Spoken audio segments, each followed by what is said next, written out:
Flat खरेदी करताना दाखवलेली स्वप्न आणि प्रत्यक्षात वास्तव यामध्ये प्रचंड तफावत असल्याचा आरोप करत कर्जत शहरातील नाना मास्तर परिसरातील साई सिद्धी अपार्टमेंटमधील फ्लॅटधारकांनी बिल्डर राशी गेहानी आणि रवी गेहानी यांच्या विरोधात कर्जत पोलीस ठाणे आणि कर्जत नगर परिषदेकडे तक्रार दाखल केली आहे। 7 वर्षांपासून मूलभूत सुविधांपासून वंचित असल्याचा दावा करत रहिवाशांनी फसवणूक, विश्वासघात तसंच निवासी इमारतीचा व्यावसायिक वापर केल्याचे आरोप केले असून संबंधितांवर तातडीने कारवाई करण्याची मागणी केली आहे।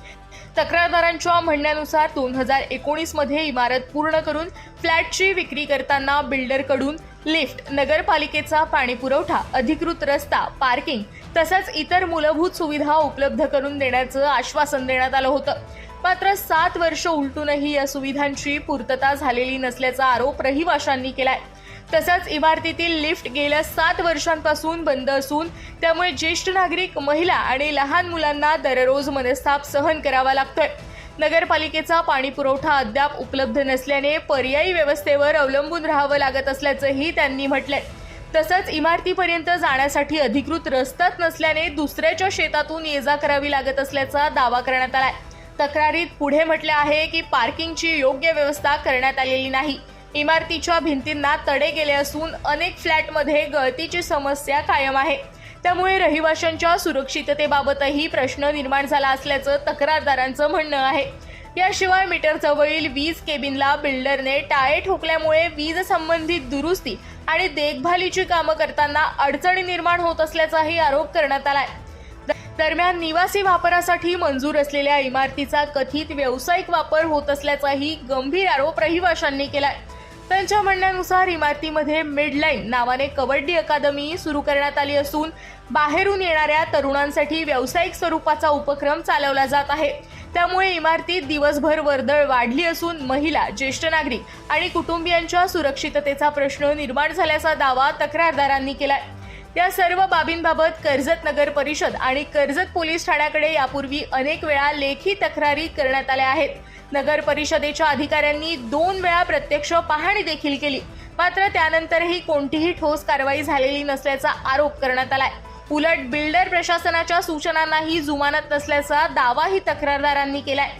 या प्रकरणावर बिल्डर राशी गेहानी आणि रवी गेहानी यांची अद्याप कोणतीही अधिकृत प्रतिक्रिया समोर आलेली नाही। ते मुंबई येथे वास्तव्यास असून कर्जतमध्ये येत नसल्याचं रहिवाशांनी सांगितलंय। याबाबत कर्जत नगर परिषदेचे मुख्याधिकारी तानाजी चव्हाण यांनी नगर परिषदेच्या अधिकार क्षेत्रात येणाऱ्या बाबींवर नियमानुसार योग्य ती कारवाई करण्यात येईल असं सांगितलं आहे।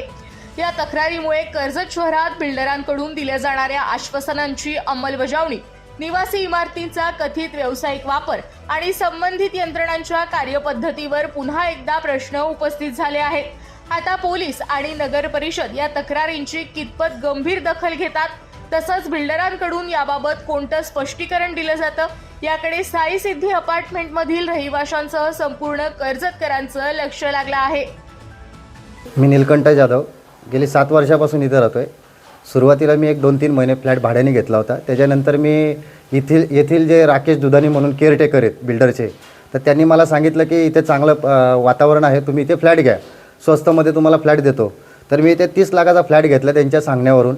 त्यांनी सांगितलं ज्या ज्या सुविधा आहेत त्या तुम्हाला सगळ्या मिळतील, इथे रस्ता आहे, पाण्याची व्यवस्था आहे चांगली, त्याच्यानंतर इथे पूर्णपणे बिल्डिंग रेसिडेन्शियल आहे, दुसरी गोष्ट इथे गार्डन आहे। ह्या आत्ता जर बघायला गेलं तर त्या सुविधा आम्हाला आत्तापर्यंत मिळालेल्या नाही आहेत। काही दिवसांपूर्वी इथे 1 वर्ष 2 वर्ष झाले की खाली जे मीटर आहेत त्या मीटरला सुद्धा लॉक लावलेले आहेत। आता माझ्या मिसेसने सांगितलं की उद्या जर काही एखादी घटना घडली किंवा काही जळालं किंवा काय झालं तर आम्ही मेन स्विच बंद कसा करायचा, हे नुकसान आहे। तिसरी गोष्ट, आज गेले कित्येक वर्ष झाले की पाण्याच्या टाक्या स्वच्छ करत नाही। नगरपालिकेचं पाणी नाही पण बोरिंगचं आहे, पण बोरिंगच्या पाण्यामध्ये इतके क्षार येतात, दरवेळेस कोण ना कोण आजारी पडतं इथं। त्याच्यावर निर्बंध कुठलंच नाही लादले जात। पाण्याच्या टाक्यांमधून, नळांमधून आळ्या येत आहेत, आत्तासुद्धा येत आहेत आळ्या, इतकी परिस्थिती बिकट आहे। त्याच्यानंतर काही जे रस्त्याचे मुद्दे मांडले आम्ही काही दिवसांपूर्वी, तर आम्हाला सांगितलं सोसायटी करू। सोसायटी करायला आम्ही सगळेजण एकत्र आलो। भरत वकील म्हणून यांच्याकडे आम्हाला त्यांनी घेऊन गेले, स्वतः आले, त्यांचे केअरटेकर, सह्या केल्या, पेपर दिले। 2 महिन्यात करतो, 3 महिन्यात, आतापर्यंत तेही केलं नाही। आणि आम्हाला सांगितलं इथं पूर्ण रेसिडेन्शियल आहे आणि काही दिवस आम्ही यायच्या पहिलेसुद्धा इथं मुलं होती आणि आतासुद्धा मध्यंतरी आम्ही त्यांना सांगितलं की मुलं खाली करा, महिला आहे तशी अनेक प्रकार घडतात किंवा काय होते, परत महिलांना बाहेर पडता येत नाही. 18 ते 27च्या वयोगटातली तरुण मुलं आहेत, बाहेरच्या राज्यामधली मुलं आहेत. असं नाही की त्यांचं काय आम्हाला कुठला ID किंवा काय कुठल्याही प्रकारचं आम्हाला काही दाखवलं नाही, कुठलाही आयडेंटिटी प्रूफ नाही आहे. त्या मुलांचं पोलीस व्हेरिफिकेशन झालेलं आहे का? कुठलंच आम्हाला माहीत नाही आहे. त्याच्यावर आम्ही तक्रारसुद्धा दिली होती, त्याच्यात त्यांना समज पण दिला की खाली करतो म्हणून. त्याच्यानंतर त्यांनी वर्षभराने खाली केलं, परत ती मुलं 3 महिन्यांनी परत इथं आलीत. याला सगळं कारणीभूत बिल्डर आहे पूर्णपणे. काय नाव बिल्डरचं? बिल्डरचं नाव रवी गियानी आणि राशी गियानी, हे 2 नवरा बायको आहेत. म्हणजे याचा अर्थ तुमची फसवणूक झाली? फसवणूक झाली आहे पूर्णपणे. आज एवढ्या विचित्र म्हणजे आज इथं वृद्ध राहत आहेत. ह्या लिफ्टच्या सुविधा कशासाठी आहेत, फ्लॅट कशासाठी घेतले दुसऱ्या तिसऱ्या मजल्यावर? का लिफ्ट बघूनच घेतलेले आहेत ना.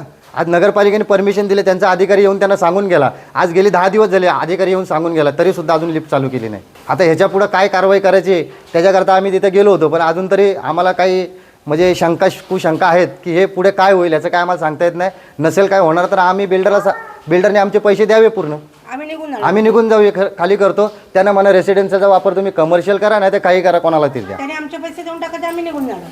आज इथे साप निघतात, काय निघतात, कुठल्याही पद्धतीची इथं कुठली सिक्युरिटी नाही, काही नाही आहे. रात्री चोऱ्या होतात, दरोडे पडतात, काही नाही आहे इथे. याच्या आधी इथं चोऱ्या झालेल्या आहेत ना? हा झालेल्या आहेत ना चोऱ्या, झालेल्या आहेत चोऱ्या. मोबाईल चोरीला गेलेत मुलांचे, आमच्या मुलांचे 40 मोबाईल चोरीला 40 मोबाईल चोरीला गेलेले आहेत. इथूनच गेलेले आहेत. त्याची कंप्लेंट नोंदली तिथं पोलीस स्टेशनला.